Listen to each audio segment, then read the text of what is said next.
Welcome to the world of Ayur सखी.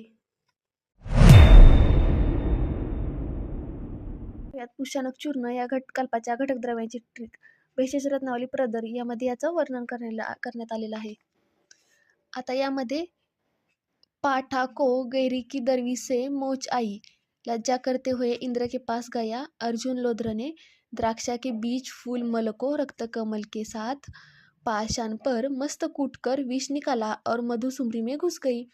आता यामध्ये जे रेड पेन लिहिलेलं आहे ते प्रत्येक घटकद्रव्याची ट्रिक आहे आणि जे ब्लॅक पेनने लिहिलेले आहे ते आपल्याला फक्त एक लाईन कंप्लीट होण्यासाठी आपण ते शब्द वापरलेले आहेत. तर जेवढे सगळे द्रव्य त्याचं प्रमाण किती घ्यायचं तर एक भाग सर्वांचं घ्यायचं. आता हे जे ते डिकोड करूयात आपण. पाठा पहिलं रेड अक्षरमध्ये, तर पाठाला पाठा आहे तसं. को गैरमध्ये काय येणार तर गैरिक येणार. की दरवी, आता दरवीपासून काय येणार तर दारवी. से मोच शब्दाला काय येणार तर मोचरस. आईला काही नाहीये, लज्जाचं लज्जालो म्हणजेच लज्जाळू. करते पण काही नाहीये, इंद्रपासून येणार इंद्रयव.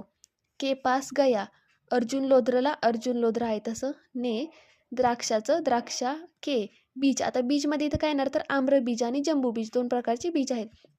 त्यानंतर फलमध्ये येणार कटफल आणि मूलमध्ये येणार बिल्वमूल आणि अनंतमूल. आता तुम्ही बघितलं बीजमध्ये दोन येणार, आम्रबीज आणि जंबूबीज. मूलमध्ये बिल्वमूल आणि अनंतमूल.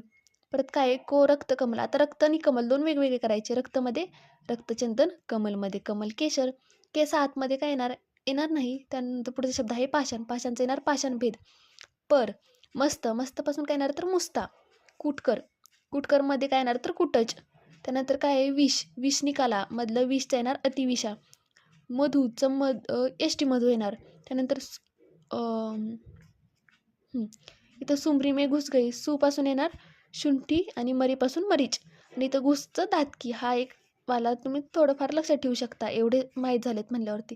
आता पाठा को गैरी की दरवी से मोचाई, लज्जा करते हुए इंद्र के पास गया, अर्जुन लोध्र ने द्राक्षा के बीज फूल मूल को रक्त कमल के साथ, पाषाण पर मस्त कूटकर विष निकाला और मधु समरी में घुस गए. म्हणजेच काय तर पाठा गैरिक दारवी मोचरस लज्जालू इंद्रयव, अर्जुन लोध्र द्राक्षा, आम्रबीज जंबूबीज, कटफल, बिल्वमूल, अनंतमूल, रक्तचंदन, कमलकेशर. पाषाणभेद, मुस्ता, कुटज, अतिविषा, यष्टीमधू, शुंठी, मरीच आणि धातकी. हे सर्व कशाचे घटकद्रव्य आहेत तर पुष्यानक चूर्णचे. जर ही ट्रिक आवडली असेल तर चॅनलला सबस्क्राईब करा आणि अशाच नवीन ट्रिकसाठी मला फॉलो करा.